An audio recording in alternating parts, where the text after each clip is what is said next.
Prendre les plus récentes nouvelles qui nous touchent. Audrey, reprise des négociations avec les médecins. Hier matin, par ailleurs, on se parlait de la photo un peu énigmatique on parlait de M. discussion à ce moment-là. Legault avec le président des médecins omnipraticiens. Mais là, c'est officiel. Oui, les négociations qui ont repris, lueur d'espoir dans cette crise-là qui oppose le gouvernement et les médecins depuis plusieurs semaines. Donc, les négociations qui reprennent, et c'est une déclaration commune qui a été faite par François Legault et par le président de la Fédération des médecins omnipraticiens, donc le docteur Marc-André Ammiot, qui disent que s'il y a une entente qui est conclue, le gouvernement accepterait de modifier la loi 2. Mais là, le déblocage serait dû au fait que Christian Dubé aurait été écarté du dossier. Christian Dubé a commenté ça hier, puis il a comme élégamment accepté en disant qu'il n'est pas tassé du dossier, que dans le sens... Il est plus au centre du dossier. C'est ça, parce que là, il dit maintenant, c'est France-Hélène Duranceau qui négocie la partie financière. Donc, il semble accepter ce rôle plus en retrait. Pour moi, la grande question... En faisant l'annonce d'hier, on comprend que le gouvernement recule un peu. Là. Recule sur... bon, il serait prêt à modifier la loi 2. La pression était devenue trop forte, peut-être? Oui. Puis bon, il y a eu ce sondage d'opinion publique qui montrait que l'opinion publique était quand même avec les médecins. Pourquoi? Moi, je reste encore à me questionner. Est-ce que c'est parce que les gens ont peur de perdre leurs médecins, se font dire les cliniques, les GMF, tout va fermer? Mais... moi, ce que je vais surveiller, je vais appeler ça les garanties de résultats. Parce que dans le fond, l'idée, c'est... tu as eu des ententes dans le passé avec les médecins où ils étaient supposés en faire plus, puis finalement, personne n'a vu de changement, en tout cas, pas de changement notable du point de vue du public. Alors, est-ce que le gouvernement change 3 articles à la loi 2? Je pense pas que dans la population, on est accroché à la loi 2 mot par mot, là, on l'a pas lu, la plupart des gens. Mais la garantie des résultats, comment le gouvernement va s'assurer que cette fois-ci, si on dit on veut que tout le monde ait accès à un médecin de famille, que ça fonctionne, que ça se produise vraiment, c'est à ça que moi je vais être attentif. Je comprends aussi, je devine que le gouvernement a un petit peu joué les fédérations de médecine, pas une contre l'autre, là, mais tu sais, parce que il y a 2 semaines, il y a 3 semaines, on disait on est bien plus proche d'une entente avec les spécialistes. Oui, puis là, c'est autre chose. Puis là, c'est les omnipraticiens. Que s'est-il passé? Est-ce que, par exemple, le docteur Ammiot s'est dit, moi, là, j'ai l'air fou un peu, là, mes membres ils entendent que les spécialistes jasent avec le gouvernement. Alors, est-ce que lui aurait mis de l'eau dans son vin sur certains points, comme pour dire, moi, je vais reprendre la pôle d'être celui qui peut arriver à des avancées pour mes membres avec le gouvernement? Est-ce que le gouvernement a profité? Là, est-ce que ça met une pression supplémentaire aussi sur les spécialistes? C'est sûr. C'est certain que là, ce qu'on entend, c'est que les spécialistes voudraient aussi avoir une rencontre. Ils voudraient aussi avoir la photo avec François Legault, montrer que lui aussi est capable d'avoir accès au premier ministre. Donc, à suivre, mais j'ai l'impression que rendu là, si on fait des annonces aussi publiques, c'est qu'on a un bon niveau de confiance qu'on va pouvoir présenter des résultats. On a trouvé cette voie de passage qu'on espérait depuis plusieurs semaelle. Bon, crise au Parti libéral, l'UPAC s'en mêle. Oui, l'UPAC qui s'en mêle et Marois Risky qui a livré sa version des faits à l'UPAC. Elle a été rencontrée hier matin, en fait, à son domicile par 2 enquêteurs. Ça, c'est les révélations de notre bureau d'enquête. Et ça fait depuis la semaine dernière là, que l'UPAC se penche sur ces allégations-là, ce qu'on a appelé les allégations de fling-flang, là, en lien avec la course à la chefferie. Et c'est encore trop tôt pour l'instant là, si ça va déboucher sur des accusations ou non, parce que l'UPAC commence son travail. L'UPAC trouve toujours des noms d'enquête. Hein? Est-ce que celle-là, ça pourrait être l'enquête Fling-Flang? Peut-être, j'aimerais vraiment ça. Peut-être. Ils trouvent toujours des noms originaux. On saurait à quoi elle fait référence, à tout le moins. Et donc, c'est ça. On rappelle aussi que c'est la rencontre. Il y a une autre enquête en parallèle, c'est celle du DGEQ sur la rencontre du 14 novembre qui aurait tout déclenché entre Marois Risky puis le député fédéral Faisal El-Khoury. Donc, voilà. Ouais. Est-ce qu'on peut penser que quand l'UPAC s'en mêle, commence à analyser, c'est que c'est plus sérieux que ce que Pablo Rodriguez laisse entendre? L'UPAC, c'est la police. Mettons, le directeur général des élections, c'est l'administrateur des élections. Il a des pouvoirs d'enquête et des enquêteurs pour aller vérifier si des infractions à la loi électorale ont été commises. L'UPAC, c'est la police. Là. Et c'est pas la même affaire quand même. Là, parce que le directeur général des élections peut donner des amendes. À la limite, si quelqu'un, dans le cas de manœuvre électorale frauduleuse, peut priver quelqu'un de son droit de vote ou de son droit de se présenter pour quelques années, Mais le directeur général des élections ne peut pas amener quelqu'un en prison. Il ne peut pas amener quelqu'un devant les tribunaux criminels. L'UPAC, c'est la police. Bon, maintenant, pas parce que l'UPAC enquête, je veux dire, l'UPAC a enquêté sur le Parti libéral dans le passé, puis il n'y en a rien découlé. Donc, on va voir on va voir ce qui va arriver. Pour moi, d'abord, j'ai hâte d'entendre, parce que Félix Séguin, notre collègue du bureau d'enquête, là, va nous raconter un peu ce qu'il sait dans quelques minutes. J'ai hâte de l'entendre. Mais chose certaine, si je me mets dans la peau de Pablo Rodriguez et du Parti libéral, ce qui doit être comme un peu inquiétant, décourageant, c'est que tu dis l'histoire, elle finira plus. Là. Ben, c'est ça. C'est que tu es dans une année électorale, puis tu dis, OK, là, le DGEQ, le directeur général des élections, quand est-ce qu'il va sortir son rapport, ses conclusions, peut-être des infractions, l'UPAC, c'est tous des organismes qui peuvent enquêter pendant des semaines. Fait que là, tu te dis, OK, mais là, on va en reparler dans le mois de décembre, on va en reparler dans le mois de janvier, on va en reparler dans le mois de février. Tu sais, ça va te repopper d'en face à différents moments. Et ça, pour un parti qui était en reconstruction de son image et de son équipe, c'est certainement ce qu'il y a de plus inquiétant à ce moment-ci. M. Carney, qui avait des grosses journées. Donc là, aujourd'hui, c'est sa journée... sa journée énergie, sa journée Alberta. Oui, il s'en va dévoiler le protocole d'entente qui a été conclu entre le fédéral et l'Alberta pour un éventuel projet d'oléoduc qui ne fait pas nécessairement l'unanimité là, vers la côte Pacifique. La Colombie-Britannique s'y oppose, mais la Colombie-Britannique s'y oppose, mais là, avec la première ministre de l'Alberta, elle se dit prête à négocier un compromis avec Ottawa pour faire avancer le projet. Et M. Carney parle que c'est un projet le plus grand, c'est plus grand qu'un oléoduc. Ça va permettre de renforcer l'économie canadienne. Donc, ça ne fait pas l'unanimité, ce projet-là, évidemment. Mais c'est la grande réconciliation. Je pense que du point de vue de Mark Carney, c'est la grande réconciliation avec l'Alberta. L'Alberta qui est frustré dans le Canada depuis des décennies, frustré en particulier beaucoup plus depuis les années Trudeau, frustré de toutes les politiques sur les changements climatiques qui ont ralenti son économie et le secteur pétrolier. Et là, c'est l'espèce de grande réconciliation. La question, il y a au moins 2, 3, 4 députés, parce que ça change vite en politique. Il y a 2 semaines, on disait, est-ce que M. Carney pourrait recruter assez de députés, des transfuges, pour devenir majoritaire?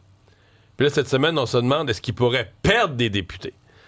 Parce que hier, à la Chambre des communes, les journalistes ont posé la question à Stephen Guilbeault, ancien militant écologiste, là, avec des annonces comme celle-là. Déjà que le retrait de la taxe sur l'essence, puis c'est déjà qu'on est pas mal moins vert. Là, M. Carney est pas mal moins vert que Justin Trudeau. Est-ce que vous allez être encore député libéral vendredi? Stephen Guilbeault, bon, il n'a pas dit non, mais il n'a pas répondu. Il est comme parti pour éviter la question. Il y a le député Esclin Smith, qui est aussi très à gauche et environnementaliste. Il y en a une couple en Colombie-Britannique. Déjà que la province, elle, risque de réagir mal parce que c'est sur son territoire, puis les communautés autochtones disent non au projet de pipeline avant même qu'il soit annoncé. Et la Colombie-Britannique voudrait se joindre aussi aux communautés pour dénoncer... Fait que, oui, on est en zone réconciliation avec l'Alberta, puis je pense que Mme Smith a joué ses cartes, puis le mouvement indépendantiste albertain rend M. Carney un peu nerveux.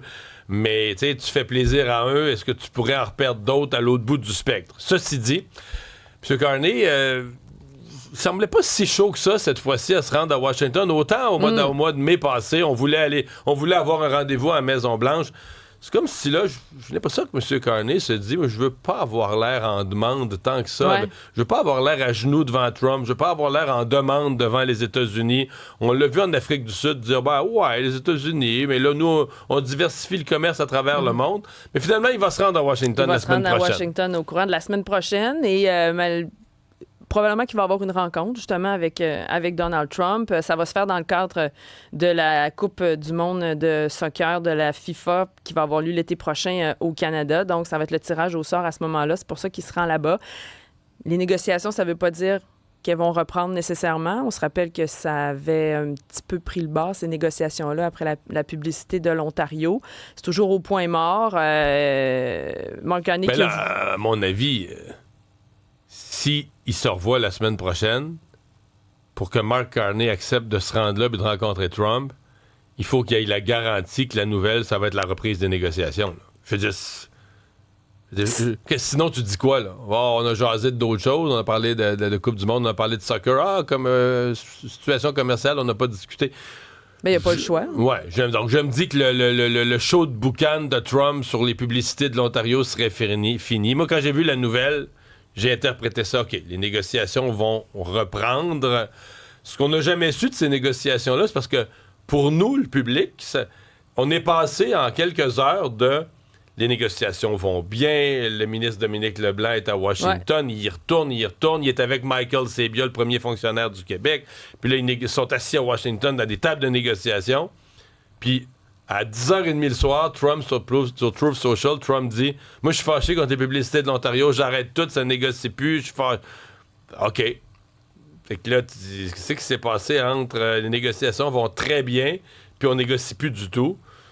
Est-ce qu'on reviendrait des négociations? Est-ce qu'on reprend au point où on était... C'est ça. Est-ce qu'on reprend à ce point-là où ça repart à zéro? C'est ça qu'on ne sait pas. Puisqu'on parle de Washington, il y a eu hier une fusillade. Oui, il y a eu une fusillade importante à quelques mètres de la Maison-Blanche en plein après-midi. C'est 2 militaires de la Garde nationale qui sont toujours en état critique ce matin. En fait, c'est un tireur qui est arrivé en plein après-midi et qui a sorti son fusil pour tirer envers les militaires de la Garde nationale qui sont déployés là-bas à la demande de Donald Trump. Ils sont là depuis plusieurs mois. Et là, le suspect a été arrêté, mais lui aussi a été gravement blessé. Il a été atteint par 4 balles. Et c'était... c'est ça, les soldats étaient en patrouille près d'une station de métro quand le suspect a fait irruption. Je le disais, 2 militaires qui sont toujours dans un état critique ce matin. Les autorités ont dit que ce geste-là, c'était une attaque ciblée, l'œuvre d'un tireur solitaire. Et le suspect, on en a appris un peu plus en soirée hier de qui il était. C'est un ressortissant afghan qui avait travaillé avec les forces armées américaines en Afghanistan pendant la guerre. Il a 29 ans. Il est arrivé aux États-Unis 1 mois après le retrait des forces armées américaines en 2021, grâce à un programme gouvernemental mis en place pour ceux qui ont aidé l'armée durant la campagne militaire en Afghanistan. Et il avait fait sa demande d'asile en 2024, qui a été approuvée par l'administration en avril dernier, l'administration Trump. Je voyais Trump, son entourage, qui disait qu'il attribuait la fusillade au fait que les démocrates se sont opposés au déploiement de la Garde nationale dans les villes. Parce que c'est quand même un geste d'éclat qu'a posé Donald Trump, que la Garde nationale soit utilisée comme une espèce de service policier en ville. J'ai vu ça. J'ai trouvé ça un peu gros, là. Mais c'est dangereux, ça, de dire des propos comme ça. C'est-à-dire que là, c'est pas parce que t'es pas d'accord avec la décision du président de déployer la Garde nationale que tu t'en prends nécessairement. Que là, que les démocrates veulent la mort des gens eux-mêmes qui obéissent aux ordres, là, des gens de la Garde nationale. C'est fou, aux États-Unis, à peu près toutes les histoires virent comme ça. L'histoire partisane, c'est la faute des démocrates, c'est la faute des républicains. D'ailleurs, il est arrivé, l'homme en question, le suspect, est arrivé en 2021 sous l'administration Biden. Et là, Donald Trump a réagi en disant qu'il voulait qu'on réexamine tous les dossiers des personnes qui sont venues d'Afghanistan quand Joe Biden était au pouvoir. Mais c'est qu'avoir des propos comme ça aussi, ça laisse pas place au débat ou à l'ouverture, là, d'accuser l'autre comme ça. Là. Ouais. Dans le cas, est-ce qu'on va vérifier vraiment tous les Afghans? Parce que c'était, à mon souvenir, c'était souhaité par tout le monde là, que ceux qui avaient agi comme traducteurs ou tous ceux qui avaient collaboré avec l'armée américaine, on a fait la même chose au Canada, parce que là, eux devenaient des traîtres. Quand les talibans ont pris le pouvoir, là, eux devenaient des traîtres. Là, s'ils étaient laissés dans leur pays. Comme ils avaient collaboré avec l'Occident, avec les États-Unis, s'ils étaient laissés dans leur pays, était fait. Là, c'était un peu normal de les rapatrier. Enfin, une série québécoise qui gagne un prix Emmy. Il faut dire qu'habituellement, les Emmy Awards, ça récompense le meilleur de la télévision aux États-Unis. Ça a lieu en septembre habituellement, mais au cours de l'année, il y a aussi des célébrations pour souligner l'excellence à l'extérieur de ses frontières. Et c'est la première fois... Donc, c'est les Emmy International, c'est ça? Okay, exactement. Puis c'est la première fois qu'il y a une série québécoise qui est mise à l'honneur comme ça. Ma prochaine invitée, qui est une sommité dans son domaine, c'est la médiatrice familiale Catherine Fortin. On salue profondément, c'est tout. Salut, man. Vous êtes d'accord? Vous vous décrivez comme une spécialiste de la séparation quand dans les faits, vous êtes en couple depuis plus de 20 ans. C'est un beau paradoxe. Série, là. Il y a 8 épisodes, une dizaine de minutes chaque épisode. C'est le prix de la meilleure série court format au International Emmy Awards. Ça a été donné à New York. Donc, c'est Mylène Mackey qui incarne cette médiatrice qui est la spécialiste des séparations bienveillantes. Mais elle-même va vivre une séparation après 20 ans, puis elle sera pas dans la bienveillance pantoute. Beaucoup de colère. Rigolo. Marianne Bessette l'a regardé, puis elle trouve ça bien fait, rigolo à souhait. Donc, c'est une belle façon de créer une visibilité mais ça n'a pour pas nos beaucoup séries. ça n'a pas beaucoup de tribunes, ça n'a pas beaucoup des courts-métrages. Où est-ce des que tu places ça? Mis à part c'est sur le 8 web. épisodes de 10 minutes. De 10 minutes. Et donc, c'est difficile de publier ça ou de partager ça à la Ça télévision. gagne un prix, mais au Québec, personne ne sait que ça existe. Pas vraiment, j'avoue. C'est surtout .tv. Mais ça s'écoute vite, ça, c'est l'avantage. Il ne doit pas avoir beaucoup de compétition non plus là-dedans. Mais au moins, je me dis, ça donne une visibilité, une vitrine à ce genre de série-là. Mais effectivement, j'en ai très peu entendu parler. Peut-être que ce prix-là va permettre à plus de yeux et d'oreilles de regarder et d'entendre cette série. Charles-Antoine, au sport, on s'inquiétait pour ce passage du Canadien chez des équipes puissantes de l'Ouest, mais là, ça a bien parti. Ça s'est vraiment bien passé, outre peut-être la deuxième période où le Mammoth a marqué ses 3 buts coup sur coup à l'intérieur. Moi, j'ai une proposition. Allons-y. Des matchs de 2 périodes? Non, de 4 périodes, mais pas de deuxième. La première, la troisième, la quatrième. Ben, écoute, on pourrait le soumettre. Qu'est-ce qui se passe en deuxième pour le Canadien? Ben, c'est probablement, puis on revient régulièrement à ça, c'est probablement signe d'une équipe très, très jeune qui est moins égale. D'ailleurs, hier, l'équipe était encore plus jeune que d'habitude. Elle a toujours l'âge moyen le plus bas de la Ligue et Adam Engstrom a fait son entrée et était partant comme défenseur à 22 ans. Et tout ça pour dire que lorsque tu as comme une situation où tu es confortable, ben parfois Donc là, inconsciemment... Là, avance 2-0. Exact, 2 buts. Puis là, d'accord, 3 buts en 4 minutes, 4-5 minutes. Exactement. Mais le Canadien est revenu de l'arrière, a marqué 3 buts en troisième. Le premier de la troisième période a été refusé. Juraj Slafkovský a marqué, mais était hors jeu, en avantage numérique. Et la situation en 5 contre 4 s'est poursuivie. Et le Canadien a quand même marqué un but à ce moment. Donc, le but égalisateur 3-3. Ivan Demidov a fait 4-3 avec le but gagnant. Et lui, là, il est quand même spécialiste des buts importants. Là. Je veux Oui. dire, même là, il est plus tranquille qu'il était. Mais ça me dit l'esprit d'un gars que quand il faut un but, quand dans sa tête, il saute sa glace puis il faut un but, il monte son niveau. Même s'il est très jeune, là, il est capable de monter d'un cran son niveau de jeu. 5e but gagnant pour Ivan Demidov. Et c'est le fait d'être sur la patinoire également. Donc, Martin Saint-Louis, lorsqu'il a besoin d'un but, n'a pas peur de faire confiance. Un garçon, un adolescent, là, il a encore 19 ans. C'est fou. Soulignons quand même les soirées de 3 points de Zachary Bolduc. Et là, il a débloqué son compteur. Hein. Le Trifluvien n'avait pas marqué depuis le 22 octobre, donc ça a fait très bien. 3 points pour lui.